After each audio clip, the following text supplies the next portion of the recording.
Welcome to my YouTube channel Sultan Raja studio.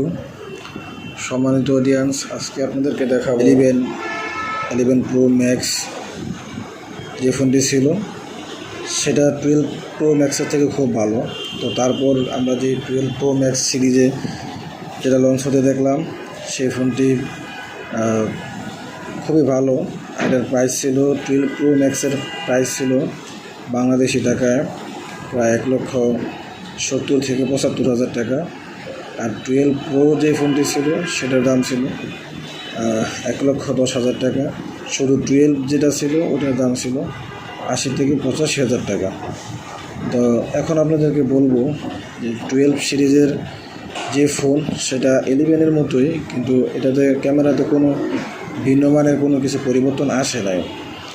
কারণ Apple company তারা সহজে কখনো অন্যান্য স্মার্টফোনের মতো দেখা গেছে যেমন স্যামসাং বা রেডমি, শাওমি বা ভিভো, ওপো যে ফোন আরও অনেক অন্যান্য ফোন আছে ওদের মতো কিন্তু তারা এরকম খুব তাড়াতাড়ি কোনো আপডেট তাদের ফোনে নিয়ে আসে না আইফোন।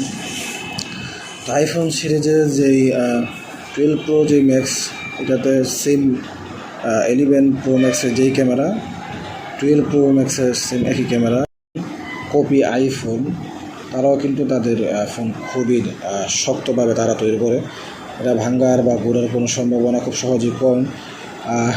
আর ওয়াটারপ্রুফ তো আর কি বলবো, ওয়াটারপ্রুফ আপনারা অন্যান্য ফোনে দেখেন যে ওয়াটারপ্রুফের সমস্যা দেখা দেয়, কিন্তু আইফোনে কিন্তু ওয়াটারপ্রুফে কিন্তু ওইরকম কোনো প্রবলেম আমরা দেখি না। আমি নিজে টেস্ট করে দেখেছি, আইফোনে ওইরকম ওয়াটারপ্রুফে কোনো প্রবলেম নাই।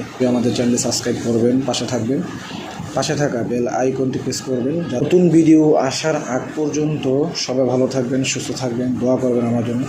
আসসালামু আলাইকুম রহমতুল্লাহি ওয়া বারাকাতুহু।